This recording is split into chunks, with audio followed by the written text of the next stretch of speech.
Hello বন্ধুরা, কেমন আছো সবাই? আজকে করব আমার ছেলেকে ঘুম ভাঙানোর ব্লগ। দেখো আমার ছেলেকে কী করে ঘুম ভাঙাই, আর আমার ছেলে কি করে দেখো। পাপা পাপা পাপা বাজে ঢোল তাক দিন না দিন ভালো লাগে কাছে এবা এই ঘরে কারেন্ট, এই ঘরে ফ্যান খারাপ হয়ে গেছে, ওই ঘরে চল, বন্ধ হয়ে গেছে, ফ্যান চলছে না। দেখ ঘেমে ঝোল হয়ে গেছিস, চল ওঠ। এই দেখ ফ্যান চলে না, দেখি আবার চালিয়ে দেখি, চলে না।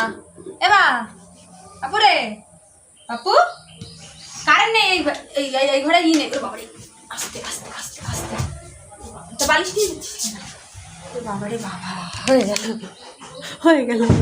তাহলে তোমরা লাইক করো, কমেন্ট করো আর চ্যানেলকে সাবস্ক্রাইব করে দিও, ঠিক আছে? আর ভিডিওটা শেয়ার করে দিও যে ছেলেকে কিভাবে জাগাতে হয়, ঠিক আছে? টাটা, বাই বাই, ভালো থেকো।